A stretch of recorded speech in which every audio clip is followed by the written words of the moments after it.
La France est-elle dans une dérive néocoloniale sur le continent? Les ambassades de la France-Afrique, l'héritage colonial de la diplomatie française, ingérence, affairisme, violence sexuelle. Une enquête de 200 pages sur le comportement des diplomates français sur le continent. Mickaël Bourg-Poron, bonsoir. Merci d'être avec nous. Vous êtes journaliste d'investigation. Vous êtes l'auteur de cet ouvrage paru dans la collection Les Dossiers Noirs, dirigé par l'association Survie.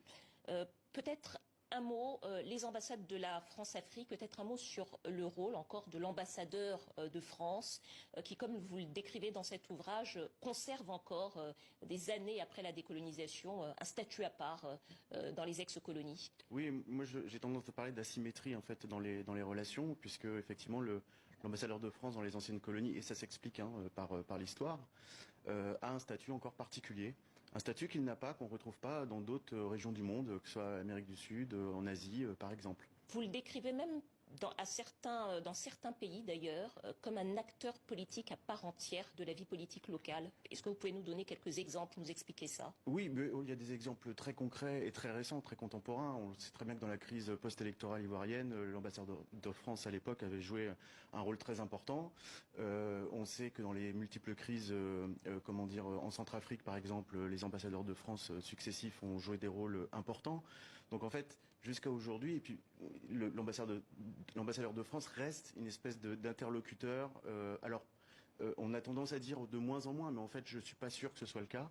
On l'a encore vu récemment avec l'ambassadeur de France au Cameroun qui fait son point tous les mois avec le président de la République camerounais, Paul Biya, et qui fait sa conférence de presse sur le parvis du palais présidentiel. Et j'interroge, je dis, est-ce qu'on verrait un ambassadeur africain, camerounais, faire un point presse sur le parvis de l'Élysée? Donc il y a vraiment une asymétrie et une relation qui est très disproportionnée. Alors, vous parlez d'une mentalité coloniale d'un côté. Est-ce que vous diriez qu'il y a aussi tendance de la part des dirigeants des anciennes colonies à reproduire les mêmes mécanismes que sous la colonisation? En clair, est-ce que vous diriez qu'il y a des néocolonisateurs d'un côté et des mentalités de colonisés qui subsistent de l'autre? Alors je pense que l'héritage, il se fait des deux côtés. C'est-à-dire que je pense qu'il y a l'héritage d'une part des blessures et de la colonisation du côté de l'Afrique, des Africains, et probablement d'un comportement aussi dans les élites africaines qui perdure, hélas, et de l'autre côté un héritage de l'empire français, de l'ancien colon en fait, qui a encore une perception de l'Afrique et de ses anciennes colonies particulières liées à cette histoire. Maintenant, la vraie question, c'est de savoir si certaines élites encouragent encore ces comportements. Je pense que certaines élites, ça les arrange encore d'avoir des ambassadeurs de France qui sont un peu proconsuls, ou en tout cas qui leur permettent de faire passer leur message. En tout cas. Qu'est-ce que ça peut avoir comme conséquence géopolitique? Alors en conséquence géopolitique, si on prend un peu de recul et un peu de hauteur, il faut savoir qu'aujourd'hui la France est une puissance parce qu'elle a été une puissance coloniale. Et donc en fait elle a tout intérêt à garder son influence sur ces anciennes colonies finalement quelque part. Et finalement l'ambassadeur n'est autre que j'allais dire la petite main, mais le prolongement finalement de cette politique d'influence. Donc en fait les conséquences elles sont là, c'est simplement que la France doit garder son influence et sa puissance. Mais est-ce que ce comportement néocolonial que vous décrivez nourrit les exaspérations qu'on observe sur le continent quant à la présence française? En tout cas, lors de mon enquête, j'ai pu recueillir beaucoup de témoignages de personnes qui sont plus ou moins proches des diplomates français sur le terrain et qui ont beaucoup de frustration. Je raconte le cas notamment d'employés d'ambassades africains, etc., qui se sentent quand même qui ont un sentiment de paternalisme, etc.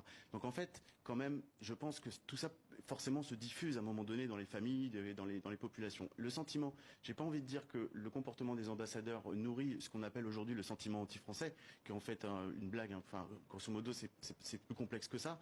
Mais en tout cas, il peut y contribuer puisque l'ambassadeur de France n'est autre que le premier représentant finalement des Français sur le continent. Peut-être une question également. Vous avez un chapitre et c'est pour ça que j'y reviens sur alors on va revenir sur le comportement des fonctionnaires. Vous avez un chapitre qui s'intitule Dans les colonies, tout est permis, où vous insistez notamment sur la domination qui s'exerce notamment par le sexe, recours à la prostitution, accusations de pédophilie, violences sexuelles, donc on est sur des choses lourdes. Est-ce que c'est une façon finalement, est-ce que c'est au cœur de la domination néocoloniale que vous décrivez aujourd'hui dans les anciennes colonies? Alors je vais revenir sur le mot néocolonial. Moi je pense qu'en fait il y a une continuité. Donc c'est pour ça que je parle rarement de néocolonialisme, mais sur la question précise que vous posez, oui, il y a globalement, et d'ailleurs d'autres auteurs l'ont prouvé avec certains ouvrages, globalement une perception du corps africain et qui chez les blancs qui perdure en fait. Le corps africain est sexualisé, etc. Et grosso modo, on pense que finalement en Afrique tout est permis, qu'on peut se permettre des choses qu'on ne se permettrait pas dans certains pays où on encourrait des peines de prison extrêmement lourdes. Et les diplomates qui sont les premiers représentants des Français ont un devoir de respecter les lois, ne serait-ce que les lois locales et les lois internationales. Et en l'occurrence, on se rend compte que dans beaucoup d'endroits, on a des récits, alors je les ai pas tous mis dans le livre parce qu'il faut pouvoir prouver, voilà, mais j'en ai prouvé quelques-uns où des comportements sont inacceptables et mériteraient des procès et mériteraient même d'aller plus loin. Voilà. Mickaël Poron, journaliste d'investigation, auteur de cette enquête parue dans la collection Les Dossiers Noirs, dirigée par l'association Survie.